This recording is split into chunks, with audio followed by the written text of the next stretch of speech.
Hoy, La Cuerda Podcast se convierte en un late night, en el que no faltan ni el champán ni los cojines de seda. Después de estar tantos días por el Líbano, nos apetecía descansar un poco en casa ya. Desde Pedralbes trazaremos un puente entre Occidente y Oriente, de la mano de Salvador Paniker. Estás escuchando La Cuerda Podcast. Filósofo, ingeniero industrial, fundador de la editorial Kairos. Quizá la versión catalana de Alan Watts. Defensor del mestizaje cultural e intelectual que él mismo encarnaba. Gran amante de la música. Seductor. Salvador Paniker decía que él escribía diarios porque, claro, también hay que vivir. En sus memorias encontramos muchas de sus ideas clave, que toman un claro camino hacia la cuerda.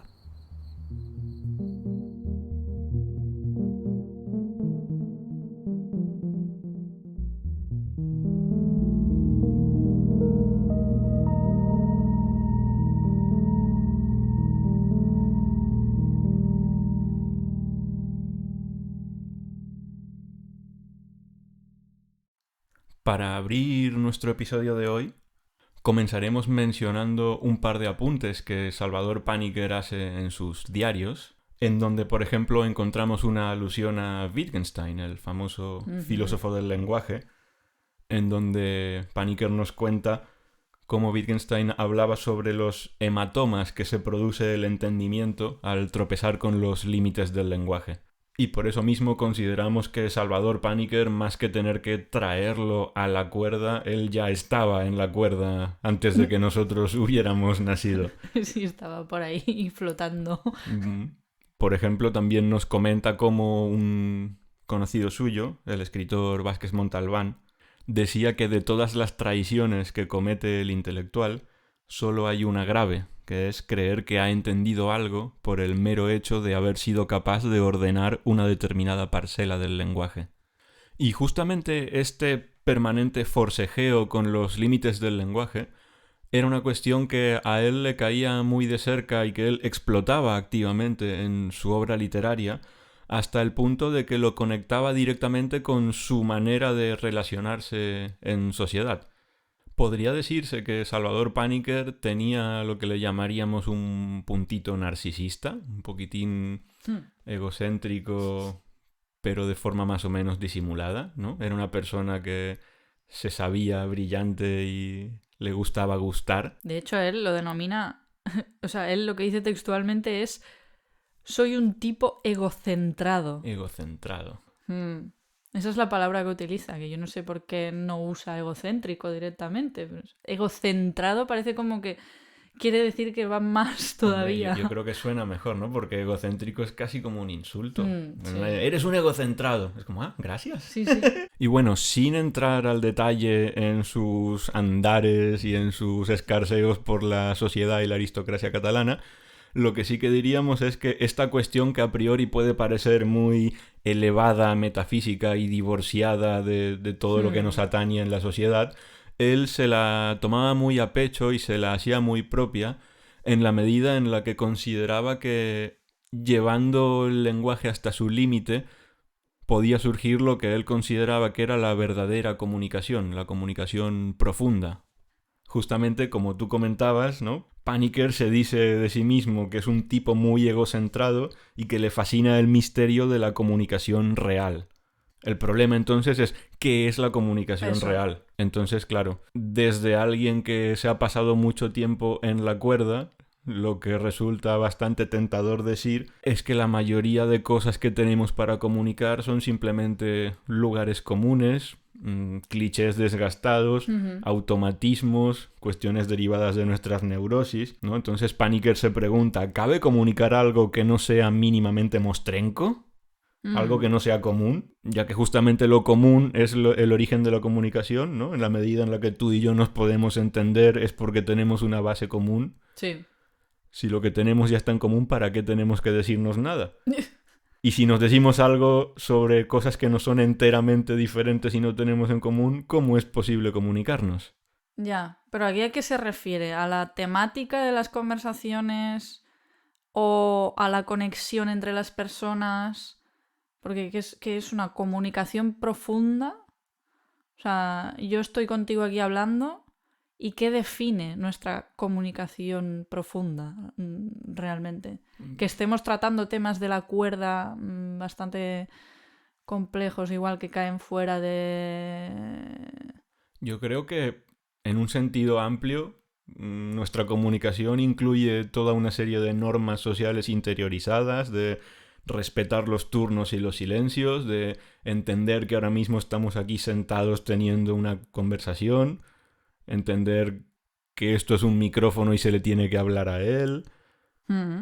Toda una serie de cuestiones que llevamos muy implícitas y ni siquiera nos damos cuenta, pero si de repente sacásemos a una persona de una tribu del Amazonas o a alguien de un pueblo chino que no haya tenido prácticamente contacto con lo que llamaríamos la civilización occidental, tendríamos esos choques culturales en donde de repente la comunicación se volvería más problemática porque nos daríamos cuenta de todo ese millón de detallitos que son fundamentales para entendernos, que tú y yo ya compartimos porque nos hemos criado en un entorno bastante parecido, y de repente cuando tenemos a esa persona que es tan otra, tan ajena a nuestra cultura, Sí, pues la comunicación suda un poco más.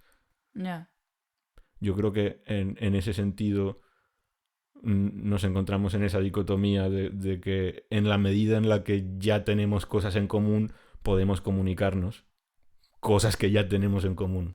Entonces la cuestión sería, este amasijo de lugares comunes que soy yo y este amasijo de lugares comunes que eres tú, que están aquí en el espacio y en el tiempo coincidentes intercambiando lugares comunes, ¿qué pasa con eso? Ajá.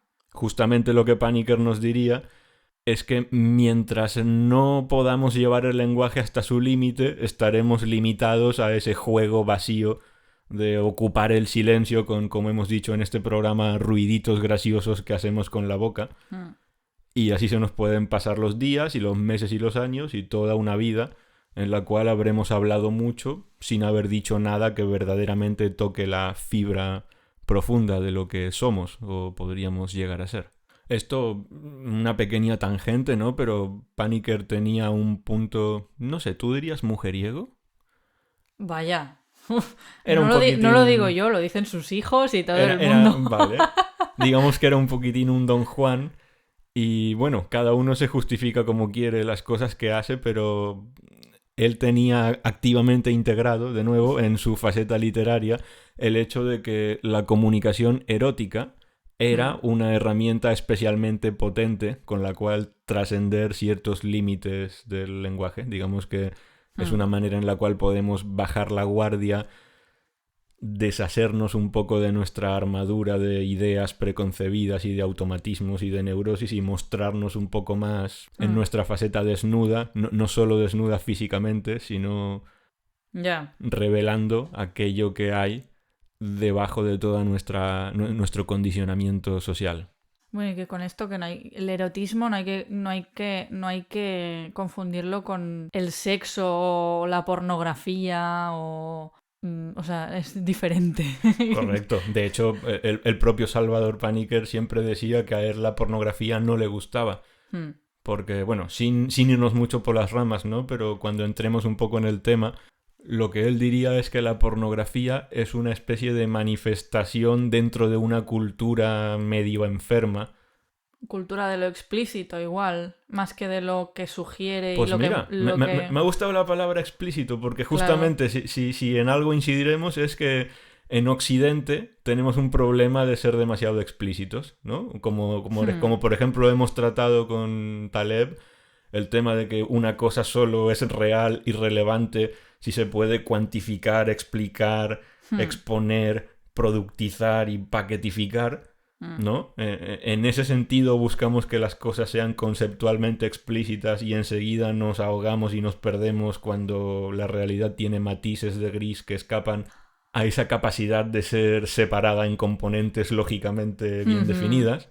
Pues sí, yo diría que con la pornografía pasa lo mismo, pero con los cuerpos, ¿no? Es simplemente llevar al límite de lo explícito algo para que produzca un impacto fuerte, pero es que justamente, digamos que es como una comida con tanta sal que solo se le nota la sal, Sí. pero con una sociedad que está tan acostumbrada a la sal que si no le das eso te dice que las cosas no le saben a nada. Entonces, claro, Paniker se iría más por el lado de la erótica, en donde hay esos matices, hay esa cuestión más fina, más delicada. Sí, un claro oscuro, o sea, ¿no? Claroscuro. Pasándolo al término de la pintura. En donde justamente en esos matices cabe la posibilidad de ir más allá de ese amasijo de lugares comunes que somos y que comunicamos.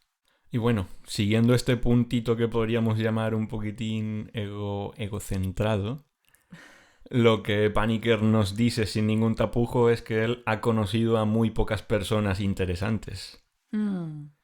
Y claro, que no es que él sea una persona extraordinaria, sino simplemente que su puntito egocentrado lo que le permite es, digamos, tomar un atajo que corta el camino saltándose todas esas capas de socialización extra que muchas veces tenemos. Y entonces él usa eso como herramienta para establecer una comunicación más profunda con los demás, ¿no? Lo que él nos diría, por ejemplo, es que estamos todos tan sepultados debajo de nuestros propios mecanismos de defensa que no hay manera de sacar petróleo en nuestras conversaciones. Y ese puntito extra de... ¡Ay, los mecanismos de defensa! ¿Qué pasa? ¡Ay! Pues que es lo más normal del mundo. O sea, que todos vamos... Yo creo que es como... Tampoco puedes ir siempre a pecho descubierto por la vida, ¿no? Manteniendo siempre conversaciones profundas con desconocidos. O sea, también eso es necesario, ¿no? Esa coraza para vivir en sociedad. Lo que pasa que, claro, aquí la cuestión es equilibrar esas dos vertientes. La coraza con Sí, la profundidad o el... Y no solo eso, sino que hasta cierto punto, cuando una persona está egocentrada, puede llegar a... ¿Cómo decirlo? Puede llegar a ser de su propio ir a pecho descubierto su armadura, ¿no? Es lo típico de una persona que dice, ¡ay no, yo no tengo nada que ocultar! Y ese no, yo no tengo nada que ocultar, esa especie de apariencia de tanta directitud, en verdad es un mecanismo de defensa en sí mismo. Que bueno, eso ya no entramos en si Paniker era o no era, o funcionaba o no funcionaba de esta manera, pero mira, tú comentas y... sí, por esas estamos. Entonces, la cuestión a la que volvemos a caer una y otra vez es que, en esencia, las experiencias, las verdaderas experiencias, las experiencias reales, son estrictamente incomunicables. Esto es algo que muchas veces, por ejemplo, mi madre me lo dice. Ojalá, ella tiene recuerdos muy bonitos de su infancia, y me dice, ojalá pudiese yo transmitirte eso que yo siento. Ella me lo puede explicar, me lo puede contar, me lo puede narrar... Me puede poner ejemplos que se parezcan a cosas que yo he vivido, pero estrictamente la experiencia real que ella tuvo es completamente incomunicable. Y en la medida en la que hacemos una experiencia comunicable, la estamos degradando. Entonces tenemos que escoger, ¿no? Algo totalmente comunicable no tiene ningún contacto con la realidad, algo totalmente real no tiene ninguna manera de ser comunicado. Y sin embargo, aquí, por ejemplo, lo que Salvador nos diría es que tenemos una tercera vía por la cual podemos escaparnos de esta dicotomía, que es en el arte, en lo que diríamos el verdadero arte, el arte genuino, en donde uno puede trascender esta cuestión y hacer verdaderamente comunicable un trozo entero de experiencia real, ¿sabes? Ahí como la realidad integral, con toda su fibra, comunicable. Y bueno, a esto también le podemos añadir que no solamente el arte explícito, es decir, no solamente el artista que se sienta diciendo voy a hacer arte, lo hace, le sale bien y consigue esa comunicación profunda, consigue trascender estos límites, sino que es algo que podemos hacer continuamente, pues de forma más o menos accidental. Seguramente a todos nos ha pasado con familiares, con amigos, con parejas, con gente de la calle, De hecho, conectándolo con lo que decíamos antes, de que la comunicación depende de todo un edificio de automatismos y cuestiones sutiles de las que normalmente no nos damos ni cuenta, no solamente pasa eso, sino que, como hemos dicho en este programa, que donde el mapa se acaba, el territorio sigue, nosotros, en cuanto a aquello que somos que trasciende las categorías gramaticales, estamos haciendo cosas. Y a lo mejor tú puedes tener un amigo, un familiar, una pareja, quien sea, y con esa persona tú te comunicas y la comunicación está ocurriendo al nivel de lo que se dice, pero es que la comunicación también está ocurriendo a muchos otros niveles más allá de lo que se dice. E incluso a veces pueden haber cosas que solamente pueden comunicarse mediante el fracaso de los canales de comunicación lingüística. Hasta el punto de que pasa eso. Hay ciertas cosas que solo se pueden comunicar fracasando en el intento de comunicarlas. Y entonces aquí entramos en ese punto, que estamos hablando de que la comunicación, lo que podríamos llamar esa aproximación a la comunicación profunda, tiene una componente intrínsecamente paradójica, contradictoria. Y esto es algo que está muy presente en la obra de Salvador Paniker, en donde él reflexiona como escritor, dándose cuenta de que al final él es una especie de animal autoexplicante que se da cuenta de que no tiene nada que explicar, ¿no? Podemos entrar en esta cadena infinita, en esta regresión de metarreflexiones y no salirnos de ahí. El punto que se quiere hacer con esto es que esa cuestión paradójica del lenguaje puede parecer un problema, puede parecer un defecto, puede parecer una cosa que debería de evitarse o corregirse, o algo que desluce o quita valor a la conversación, desde una perspectiva atrapada dentro de los límites del lenguaje, en donde, como decíamos antes, la necesidad de explicitar las cosas nos lleva a postular que si algo no puede explicitarse, entonces no vale la pena ni considerarse.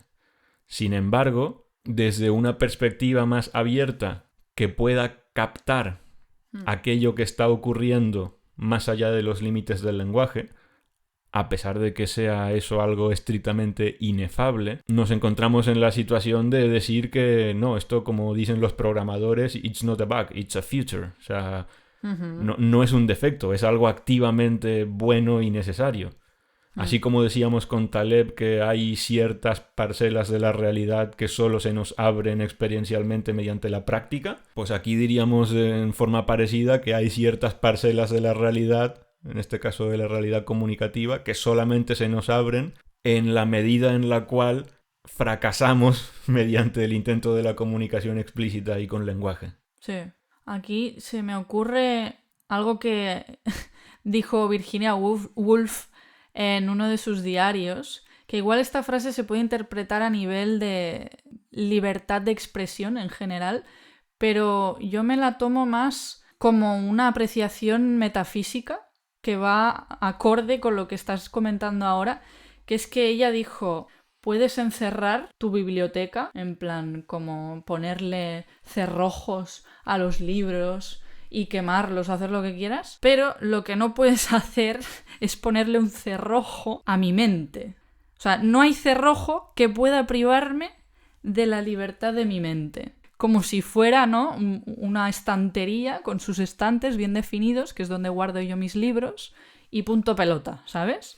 Es que en realidad mi mente es tan expansiva en realidad que el lenguaje pues es algo que utilizo yo para hacerme entender y punto.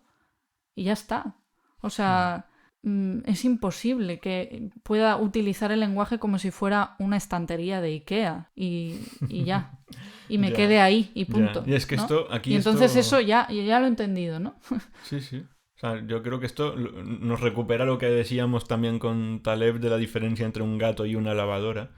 Cuando decíamos eso, que estrictamente, si nos lo miramos muy bien, no hay un criterio objetivo y final para determinar dónde termina el gato y dónde empieza todo lo demás. Entonces, claro, yo creo que lo que tú estás comentando es un poco esta cuestión, de que no hay un criterio estricto para decir dónde terminas tú y dónde empieza todo lo demás. Entonces, Sí, ese como es que los justamente... límites como que están muy claros siempre, ¿no? Claro, o sea, Pero no, gramaticalmente no tengo nada claro en realidad. están claros. Yo digo, yo tengo Claro. hambre. Ujú. Y eso es una estantería del IKEA. El problema es que en la realidad, esa parcela de la realidad a la que se alude cuando se dice yo, pues tiene unos límites más bien borrosos, más bien porosos, que muchas veces se parecen más a un verbo que a un sustantivo, por decirlo de alguna manera.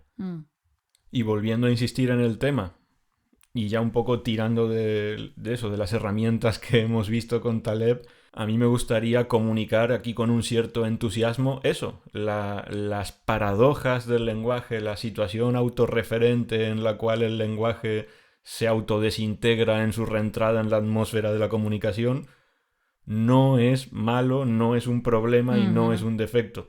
Es una cosa que se puede cultivar activamente y que nos abre a matices y riquezas de la vida que de otra manera nos quedarían fuera del foco de nuestra atención consciente, vamos a decir. Siguen estando ahí, pero no nos damos cuenta. Esto, yo qué sé, por ejemplo, a mí siempre me ha pasado que si estoy distraído, a veces confundo la sed con el hambre.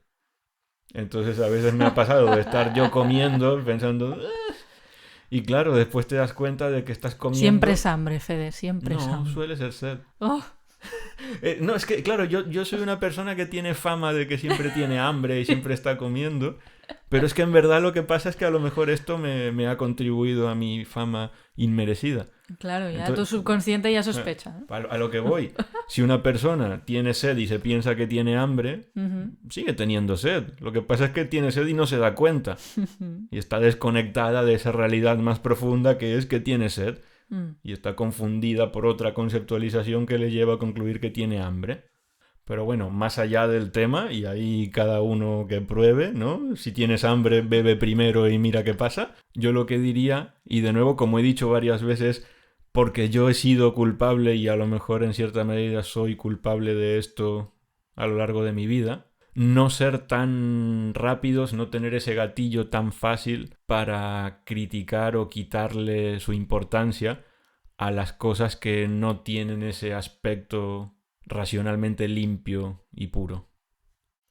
Cuando decimos que Salvador Paniker es una especie de Alan Watts español, lo hacemos en parte porque su ascendencia hindú y su interés por las filosofías orientales hacen que el pensamiento budista e hinduista tenga una cierta relevancia en su obra y en su vida.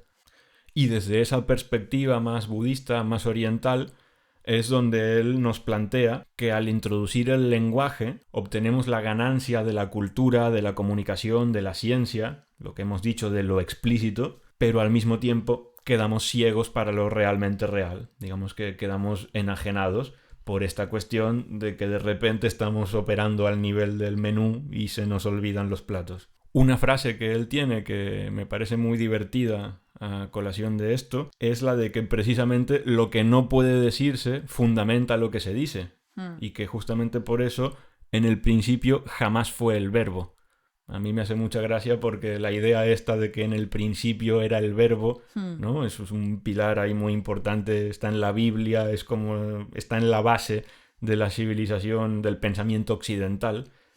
Y esta es una manera de decir desde Oriente, no, ojo, a lo mejor tienes tú ahí un sesgo. No, en el principio fue el verbo desde la perspectiva de los parlanchines.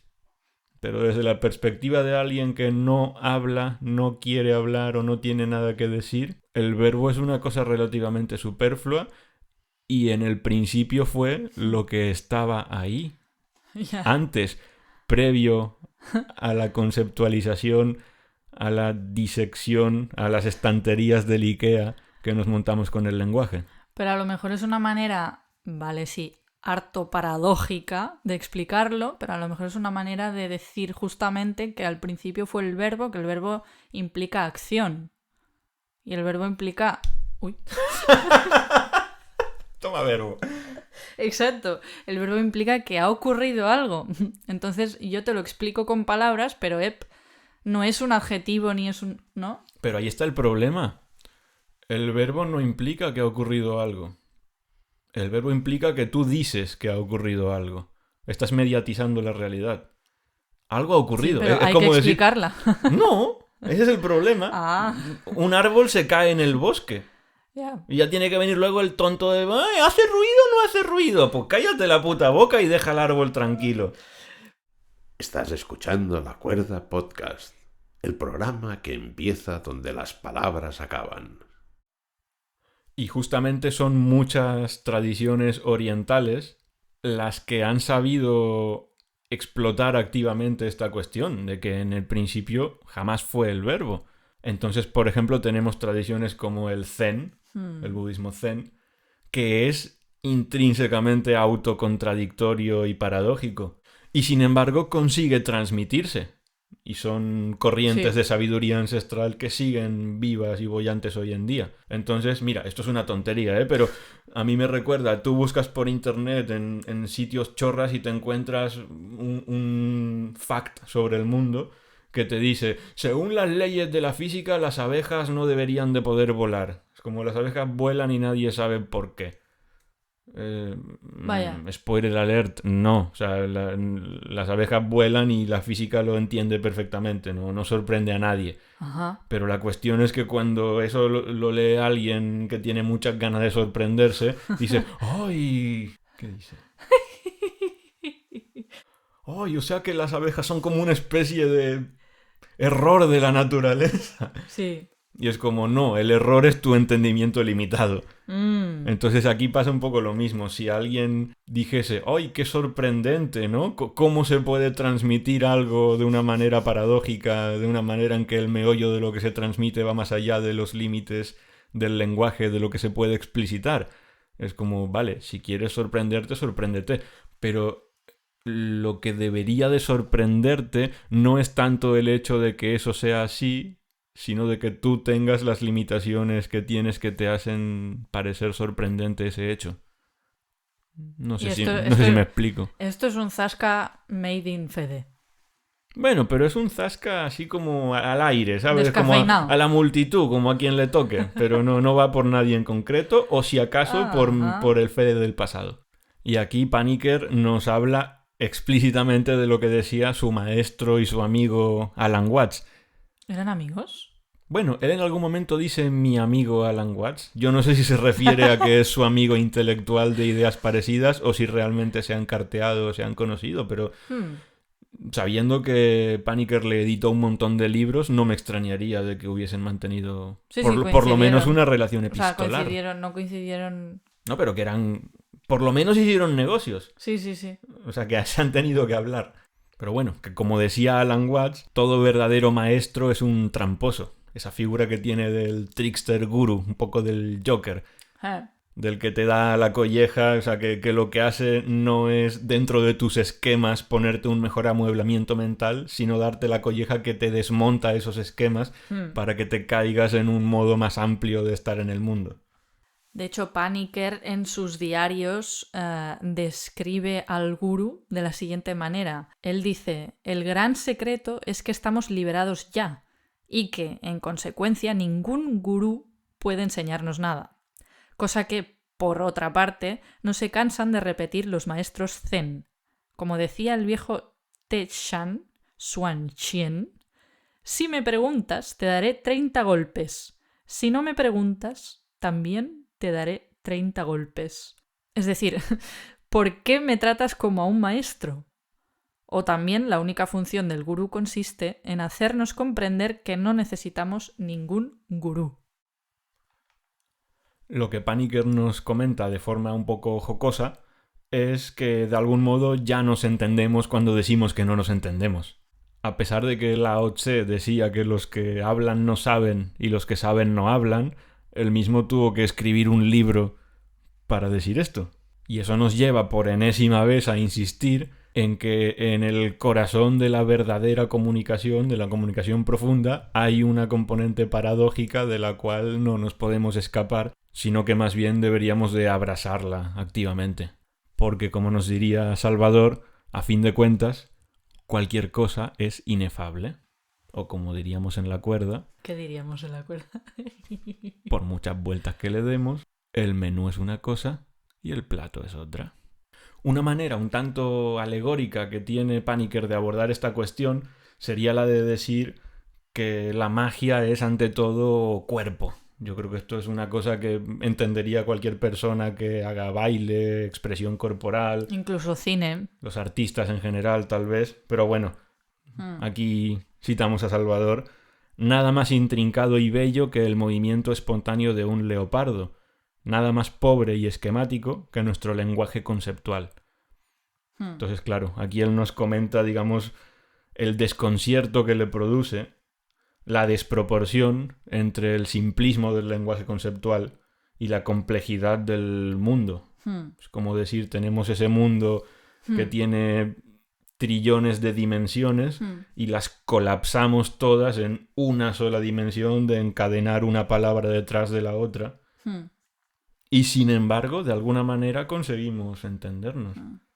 Y este desconcierto metafísico que le produce esta cuestión, yo creo que entronca muy bien con el tema que hemos tratado en los episodios de Taleb, en la medida en la que el propio Salvador nos dice que él celebra con entusiasmo el nuevo pensamiento cibernético. Pues de alguna manera es el pensamiento que intenta tener en cuenta y desarrollar herramientas conceptuales para trabajar con sistemas complejos, sin colapsar su complejidad en representaciones arbitrariamente simplificadas. Digamos, por decirlo en idioma Taleb, es una manera de estudiar el gato en cuanto gato, sin colapsarlo en una especie de lavadora que luego salta por los aires y nadie sabe por qué.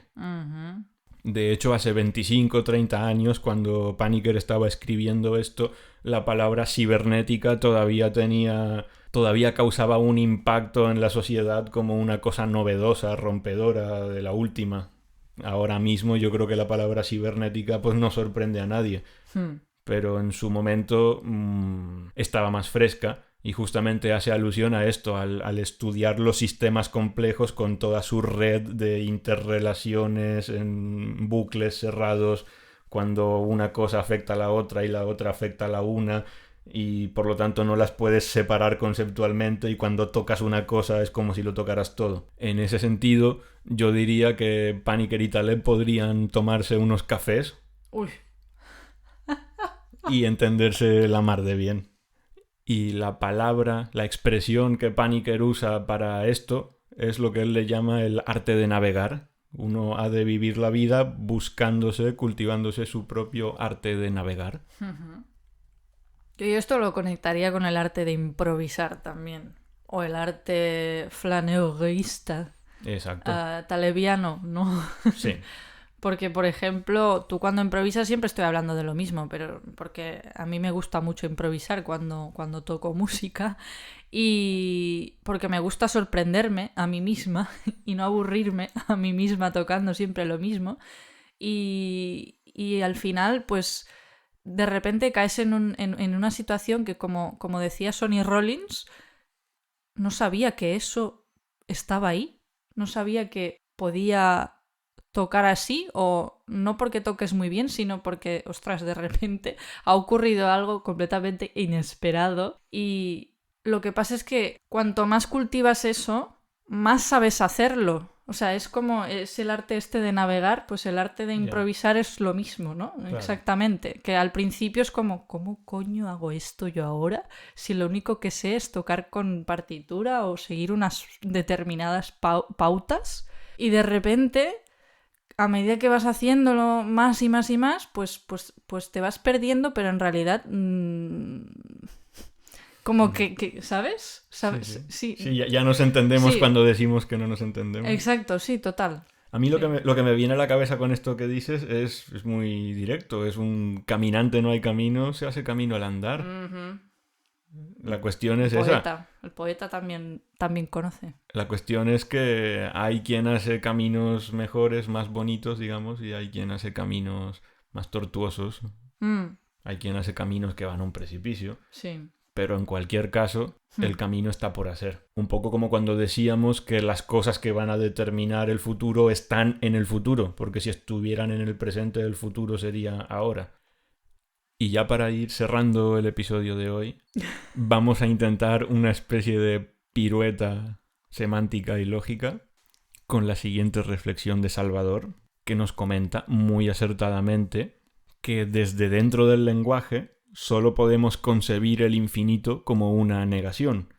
Y así, por ejemplo, en la filosofía griega teníamos el apeiron, en el budismo está el anatta, y en nuestro propio idioma tenemos el infinito. Son el a, el an, el in, es la partícula que niega.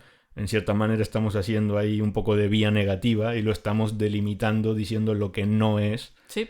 Porque desde dentro de la finitud que define nuestros límites del lenguaje no podemos abarcarlo. Entonces, desde esa perspectiva, el infinito es una cosa trascendente, una cosa que nos supera. Y sin embargo, lo estrictamente sorprendente es lo finito. Porque como decimos, aquello que nosotros somos continúa después de que se acabe el mapa, pues pasa un poco como lo que decíamos antes de si en el principio fue o no fue el verbo. En el momento en el que tiene que haber un yo que diga cosas, nos enajenamos de ese infinito y estamos dentro de nuestra jaula finita contemplando el infinito. Pero en el momento en el que se trasciende la necesidad de decir nada y se pone uno en la posición de ser lo que se es a nivel del plato, que diríamos, estamos aquí conectando todos los episodios de La Cuerda Podcast, en el momento en el que uno se identifica con aquello que es más allá de lo que se puede delimitar de forma conceptual, el infinito es la explicación más natural, más intuitiva para definir lo que se es. El problema, claro, es que no se puede decir, pero es lo que hay. Y frente a esta cuestión, Panikkar nos trae algo que Alan Watts siempre comentaba, y es que en el hinduismo, el Brahman, la conciencia última que lo permea todo, juega una especie de juego del escondite, enajenándose a sí misma, ¿no? Compartimentalizándose y perdiéndose en forma de yoes, en la manera en que tú y yo y todos los demás seríamos como pequeñas aberturas en las cuales el mundo se percibe a sí mismo, pero en el fondo todas esas aberturas, todas esas ventanas provendrían de una misma fuente. Y claro, esta idea que así de entrada nos puede sonar súper disparatada o absurda, es algo que desde cierta perspectiva del hinduismo es la cosa más natural del mundo. Alan Watts siempre comentaba eso, que cuando en la India una persona de repente llegaba a la iluminación espiritual y decía, yo soy Dios. Sí. Todo el mundo le decía, felicidades, ya era hora de que te dieras cuenta. Hombre, ibas un poco tarde. Estamos aquí todos que ya lo sabíamos y tú ahí, venga, R que R, y ahora te has dado cuenta, enhorabuena. Ya. En cambio aquí cuando alguien dice eso lo metemos en un hospital psiquiátrico. Bueno, a mí siempre me gusta mucho hablar de la etimología de la palabra persona, que, vaya, que persona significa máscara. Tal cual. Sí, de hecho, desde esto que estamos diciendo, ¿no? El yo sería la máscara y eso que tapa la máscara, de alguna manera, sería la realidad última. Es esa relación entre el Atman y el Brahman del hinduismo. La gente creerá que hablamos en chino, porque es que se pueden decir las palabras y se entienden, pero la vivencia es lo que cuenta. Para terminar el episodio de hoy, ni te consulto, ¿eh? No, por mí ya estaría. Yo quiero romper una lanza a favor de escribir un diario. Y esto... Rómpela. Y esto, lo digo de verdad, que además Salvador habla mucho de esto en sus diarios, precisamente. Hace una reflexión muy meta ahí de lo que hace en todo momento él, como buen egocéntrico que... Egocentrado. No. Egocentrado que es. Bueno, como todos los escritores, me atrevería a decir. Todos tienen como esa cosa ahí, un ramalazo ahí fijo en sí mismos todo el rato. ¿Tienen o tenéis? Y siempre hace reflexiones muy acertadas sobre el hecho de escribir. Y hay una que me gusta en especial, que entronca también con el hecho de improvisar. Que muchas veces cuando lo haces no esperas nada. Simplemente lo haces y ocurren cosas sin que tú hayas hecho nada más que estar en el momento improvisando. Y él habla de escribir para nada, ¿no? Lo pone aquí, dice. La escritura para nada. La verdad es que yo siempre lo he sentido así. La libertad de lo gratuito. Ya está. Hacer por hacer. La cuestión es hacer. ¿O no?